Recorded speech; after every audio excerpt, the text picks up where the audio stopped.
చూస్ country delight, live better. ఇప్పుడే country delight యాప్ని download చేసుకోండి.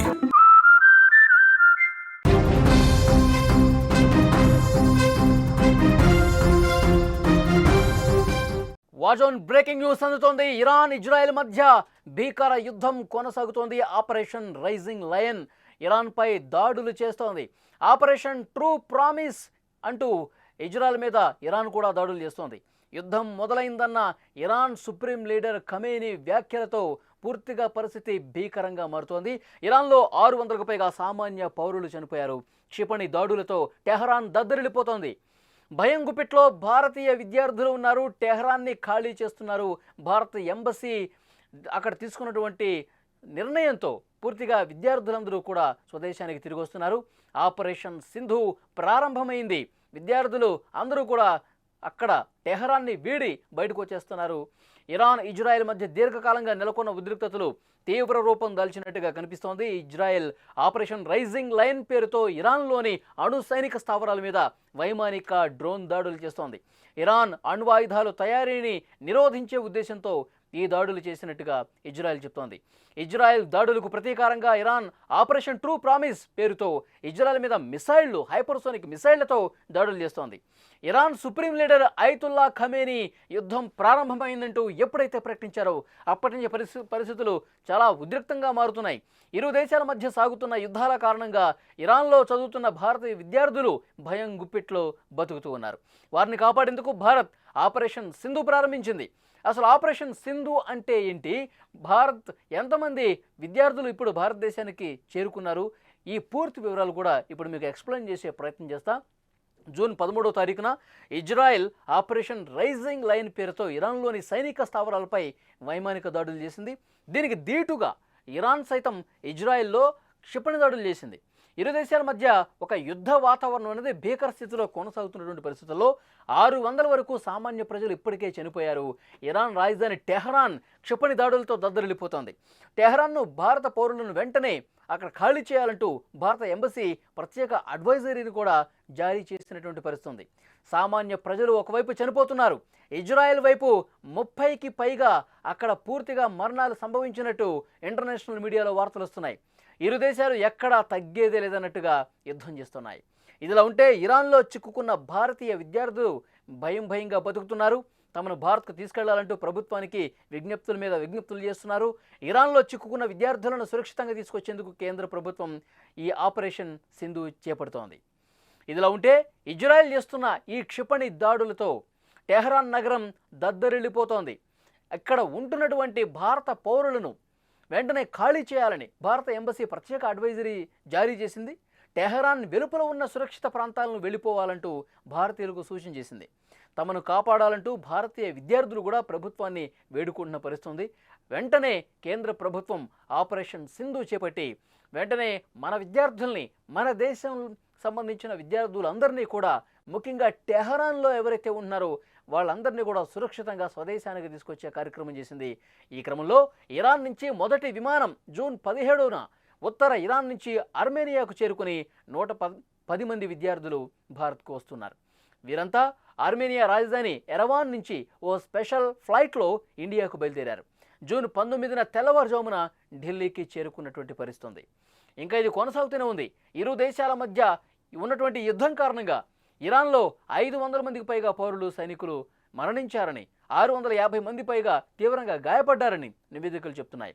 ఇజ్రాయెల్లో 24 మంది చనిపోయారంటూ కొన్ని లెక్కలు బయటకు వస్తున్నాయి. ఇరు దేశాలు చుట్టుపక్కల ప్రాంతాల్లో ఉంటున్న తెలంగాణ వాసులకు సాయం అందించేందుకు తెలంగాణ ప్రభుత్వం కీలక నిర్ణయం తీసుకుంది. ఢిల్లీలో తెలంగాణ భవన్లో ప్రత్యేక హెల్ప్ లైన్ ఏర్పాటు చేసింది. ఆ హెల్ప్ లైన్ని సంప్రదించండి. మీకు ఎలాంటి సమస్య ఉన్నా అక్కడి నుంచి వచ్చిన వాళ్ళు వెంటనే త్వరితగతిన వాళ్ళకి స్వగ్రామాలకు చేర్చే విధంగా మా ప్రయత్నం చేస్తామంటూ తెలంగాణ ప్రభుత్వం కూడా చెప్పినటువంటి పరిస్థితి.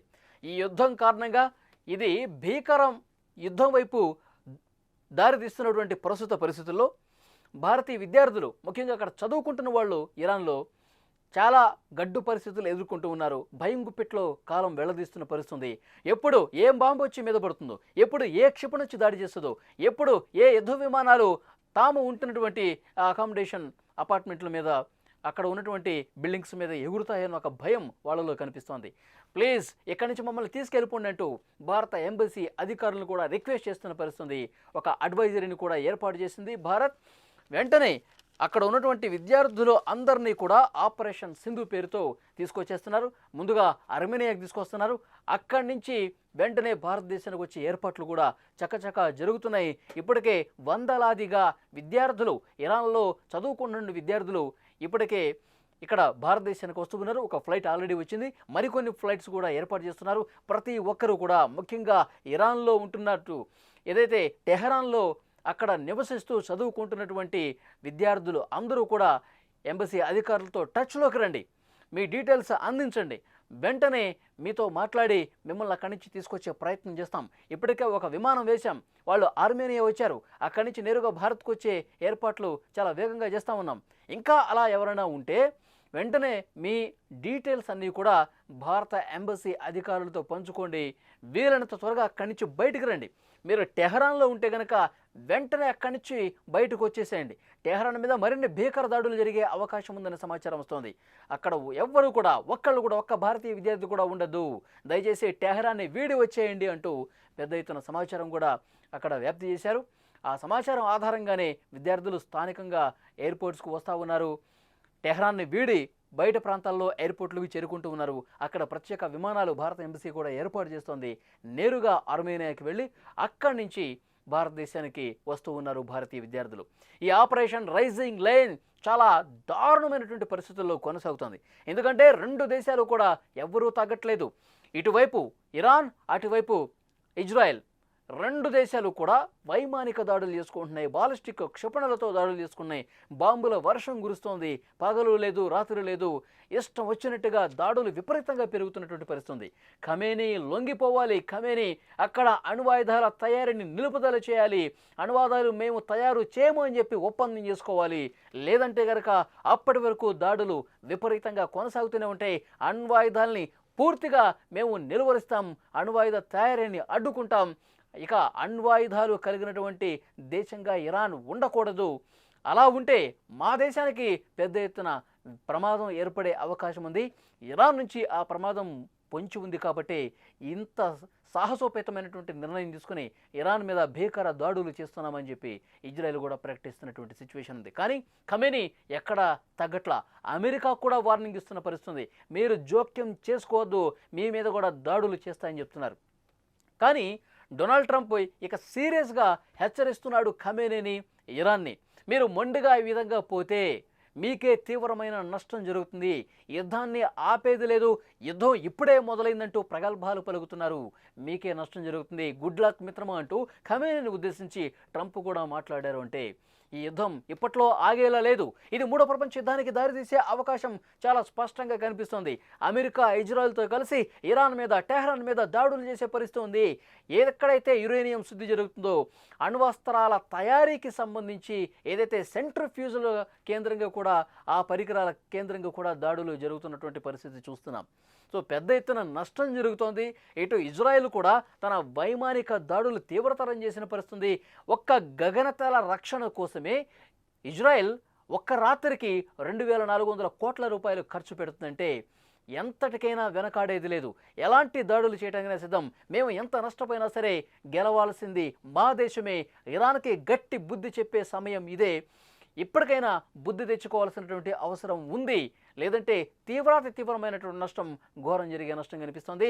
ఖమేనీ అంతమైతేనే ఈ యుద్ధం ఆగుతుంది అన్న కామెంట్ చేసే పరిస్థితి వచ్చిందంటే ఇక యుద్ధం ఎటువైపు దారి తీస్తుందో, మూడో ప్రపంచ యుద్ధానికి ఇదొక సంకేతంగా చాలామంది చెప్తూ ఉన్నారు. ఎందుకంటే ఖమేనీ కూడా తన మిత్ర దేశాలతో ఇస్లామిక్ ఆర్మీని ఏర్పాటు చేయాలని ఒక ఉద్దేశంలో కనిపిస్తూ ఉన్నాడు. సీరియస్గా ఆ విధంగా యాక్షన్ ప్లాన్ కూడా రెడీ చేసినట్టుగా తెలుస్తుంది.